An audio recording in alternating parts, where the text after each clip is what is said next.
అందరికీ నమస్కారం. నేను Priya. Welcome to Teja news. Kurnool జిల్లా ఆలూరు నియోజకవర్గం హోళగుంద మండలంలో మెగాస్టార్ చిరంజీవి జన్మదిన వేడుకలు ఘనంగా జరిగాయి. ఈ సందర్భంగా చిరంజీవి అభిమానులు హోళగుంద ప్రాథమిక ఆరోగ్యశ్రీ ప్రభుత్వ ఆసుపత్రిలో గర్భిణీ స్త్రీలకు బ్రెడ్ ప్యాకెట్లు, పళ్లు పంపిణీ చేశారు. అనంతరం మెగాస్టార్ పుట్టినరోజు సందర్భంగా కేక్ కట్ చేసి వేడుకలను జరుపుకున్నారు. ఈ కార్యక్రమంలో పంచాయతీ సెక్రటరీ రాజశేఖర్ గౌడ్, డాక్టర్లు, సీనియర్ చిరంజీవి ఫ్యాన్స్ నాయకులు, పలువురు రిపోర్టర్లు, విలేకరులు, Teja news TV reporter Arun Kumar, Chiranjeevi అభిమానులు పెద్ద సంఖ్యలో పాల్గొన్నారు. జన్మదినం సందర్భంగా ప్రాథమిక వైద్య కేంద్రం వడగుందనందు కేక్ కట్ చేయడం జరిగింది. ఈ కార్యక్రమానికి ముఖ్య అతిథులుగా గ్రామ పంచాయతీ కార్యదర్శి రాజశేఖర్ సార్ గారు, అదేవిధంగా వైద్య అధికారి న్యూటన్ సారు, అదేవిధంగా చంద్రశేఖర్ సార్ గారు వచ్చినారు. వాళ్ళకి హృదయపూర్వకంగా మెగా అభిమానుల తరఫున ధన్యవాదాలు తెలియజేసుకుంటున్నాము. అదేవిధంగా ఈ కార్యక్రమం ఉద్దేశించి మెగాస్టార్ చిరంజీవి ఆయన చేసిన సేవలు గురించి గ్రామ పంచాయతీ కార్యదర్శి రాజశేఖర్ సార్ గారు 2 మాటలు మాట్లాడాల్సిందిగా కోరుచున్నాను. మనకు ఆంధ్రప్రదేశే కాదు నలుమూలలో కూడా దేశ విదేశాలకు కూడా ఇక్కడ మెగాస్టార్ అభిమానులు ఉన్నారు. ఈరోజు 1955లో మొగల్తూరులో జన్మించున్నారు. ఈరోజు 70వ పుట్టినరోజు జరుపుకుంటున్నారు గౌరవనీయులు చిరంజీవి సార్. ఆయన ఎన్నో అంటే స్వయం కృషితో ఎదిగి ఉన్నారు. ఎందుకంటే ఏ రికమెండ్ లేకుండా, ఎక్కడ ఒక పునాది లేకుండా ఆయనే సొంతంగా ఒకటి ప్లాట్ఫారం నిర్మించుకొని ఒక అందనంత స్థాయికి ఆయన నుంచి ఎంతోమంది నటులు కూడా ఆయన కింద వచ్చి ఇప్పుడు విజయకేతను ఎగిరేసినారు. ఇప్పటికీ ఆయన అనేక సంఘ సేవలు, బ్లడ్ కానీ ఇది కానీ అనేక సేవలు కూడా చేస్తున్నారు. అభిమానులు కూడా ఎప్పుడూ ఆయన వెన్నంటే ఎంతమంది వచ్చినా కూడా ఇప్పుడు చిరంజీవి అంటేనే పాత సినిమాలు కానీ ఇప్పుడున్న జనరేషన్ కానీ అప్పుడున్న పాటలు కానీ ఇప్పుడు ప్రతి ఒక్క అభిమానులు చిరంజీవిని ఆరాధిస్తారు. కాబట్టి ఇంకా అభిమానులు కూడా పలు సేవా కార్యక్రమంలో పాల్గొని ప్రజలకు కూడా స్వచ్ఛందంగా సేవ చేయాలని నేను కార్యదర్శిగా తెలియజేస్తున్నాను. Thank you. అదేవిధంగా ప్రాథమిక వైద్యాధికారి మనందరికీ తెలుసు, మెగాస్టార్ చిరంజీవి గారు చాలా సేవా కార్యక్రమాలు చేస్తూ ఉన్నారు. ముఖ్యంగా మనకు బ్లడ్ బ్యాంక్, అప్పట్లో బ్లడ్ బ్యాంక్ చాలా తక్కువ ఉండేది. చిరంజీవి గారే మొదటగా అంత పెద్ద బ్లడ్ బ్యాంక్ పెట్టి అంతమందికి ఉచితంగా రక్తం కలెక్ట్ చేసి అప్పట్లో ఇవ్వడం అనేది చాలా గొప్ప విషయం. ఈ సందర్భంగా మెగాస్టార్ చిరంజీవి గారికి జన్మదిన శుభాకాంక్షలు చేసుకుంటాం.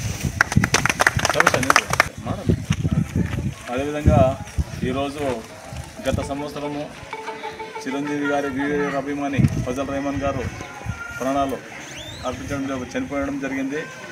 ఆయన కూడా 2 నిమిషాలు మౌనం పాటించినాము. అదేవిధంగా ఈసారి కూడా మాకు దురదృష్టం ఏమంటే మా చిరంజీవి అభిమానుడు ఊళ్ళో రుద్రగౌడ్ గారు కూడా చనిపోవడం చాలా బాధాకరమైన విషయం. కాబట్టి ఆయన ఆత్మకు శాంతి కలిగేందుకు మనమంతా ఒక 2 నిమిషాలు మౌనం పాటించాల్సిందిగా కోరుచున్నాము. మా చిరంజీవి అభిమానుడు మా పాత్రికేయ మిత్రుడు దుర్గాప్రసాద్ గారు గత 3 నెలల వ్యవధిలోనే రాష్ట్ర జాతీయ అవార్డులను అందుకోవడం మా అందరికీ హర్షించే గర్వకారణము.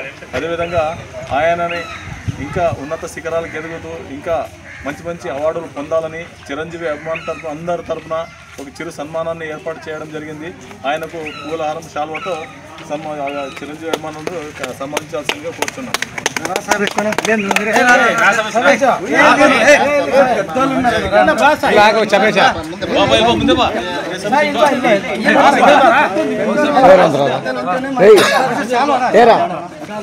జమనా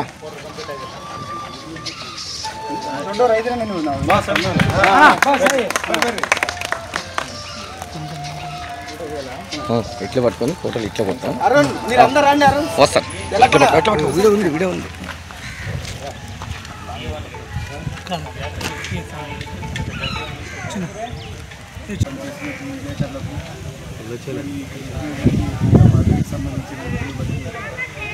వారందరికీ నమస్కారం చేస్తున్నాను. మరి మనందరికీ తెలిసిందే చిరంజీవి ఏ విధమైన కష్టజీవిలో ఆయన కృషి ఏ విధంగా ఉందనేది ఈరోజు ఎంతో ప్రపంచమే చాటి చెప్తుంది. ఎందుకంటే గతంలోనే ఆయన 15 ఏళ్ళకి 16 సంవత్సరాల కిందనే ఆయనకి ప్రభుత్వం గుర్తించి మరి అప్పట్లోనే పద్మభూషణ్ మరియు అదేవిధంగా పద్మభూషణ్ అవార్డులు రావడం అంటే ఆయన చేసిన కృషి వల్ల.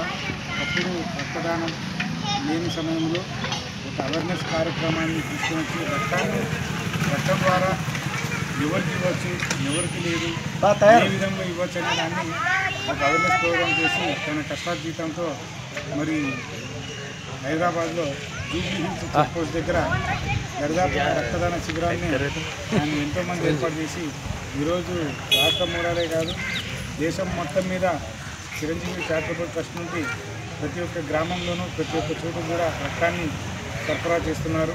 మరి అలాంటి గొప్ప సేవ కార్యక్రమం కరోనా టైంలో కూడా మరి ఆయన ఎంతో కృషి చేసి ఆక్సిజన్ లేని టైంలో తన సొంత నిధులతో దాదాపున ప్రతి ఒక్క హాస్పిటల్స్లోనూ ఎక్కడైతే ఆక్సిజన్ లేదో అక్కడ ఆక్సిజన్ కూడా ఏర్పాటు చేసుకుంటున్నారు.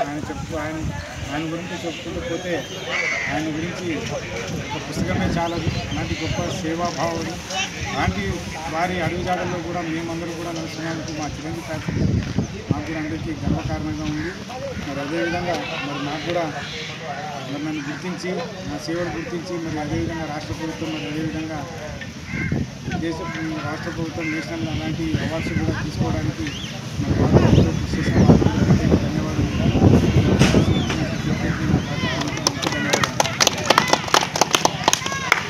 ముఖ్యంగా చిరంజీవి అంటే నటుడే కాదు, సేవాభావం కలిగిన వ్యక్తి. ఆయన సేవలను గుర్తించి రాష్ట్ర ప్రభుత్వము, జాతీయ ప్రభుత్వము ఎన్నో అవార్డులను ఆయనకు అందజేయడం జరిగింది. స్వయం కృషితో ఎదుగుతూ ఎందరో నటులకు ఆదర్శంగా నిలిచి ఆయన సేవాభావాన్ని ప్రతి ఒక్కరూ నా అభిమానులు అలాగే కొనసాగించాలనే ఉద్దేశంతో ఎన్నో సేవా కార్యక్రమాలు చేపట్టడం జరిగింది. అదేవిధంగా ఆయన ఆశయ సాధనకు నేడు కూడా గత కొన్ని సంవత్సరాలు ఆయన అభిమానులు అయినప్పటి నుండి ఇప్పటి వరకు నేటి వరకు ఎవరైనా రక్తదానము ఇంకా చిన్న ఏవో సేవా కార్యక్రమాలు నుండి మా నుండి ఆశిస్తే దానికి ఎల్లవేళలా మేము సిద్ధంగా ఉంటామని తెలియజేస్తూ, అదేవిధంగా ఈ కార్యక్రమానికి ఒక్క పిలుపుతోనే అభిమానులందరూ కలిసి ఈ కార్యక్రమం దిగ్విజయం చేసిన ప్రతి ఒక్కరికి పేరు పేరున కృతజ్ఞతలు తెలియజేస్తూ, అదేవిధంగా మా వీరేష్ ఆయన చిన్న బండి వ్యాపారం ఇట్లా ఏదో బండి పెట్టుకుని వ్యాపారం చేస్తున్న నిజమైన చిరంజీవి అభిమాని. ఆయన కూడా ముందుగా ఆయనకి ఏమైనా సమస్యలు వస్తే కూడా పరిష్కరించేది మేమందరూ కూడా సిద్ధంగా ఉండాలని తెలియజేస్తూ ఈ అవకాశం ఇచ్చిన ప్రతి ఒక్కరికి పేరు నమస్కారం తెలియజేస్తూ